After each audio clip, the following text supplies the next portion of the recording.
मेघवर्णं शुभाङ्गम् लक्ष्मीकान्तं कमलनयनं योगिविद्यानगम्यम् वन्दे विष्णुं भवभयहरं सर्वलोकैकनाथम्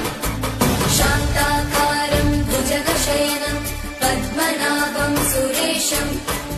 विश्वाधारं गगनसदृशं मेघवर्णं शुभाङ्गम् लक्ष्मीकान्तं कमलनयनं योगिविद्यानगम्यम् वन्दे विष्णुं भवभयहरं सर्वलोकैकनाथम् त्रैलोक्यपूजितः श्रीमान् सदा विजय वर्धन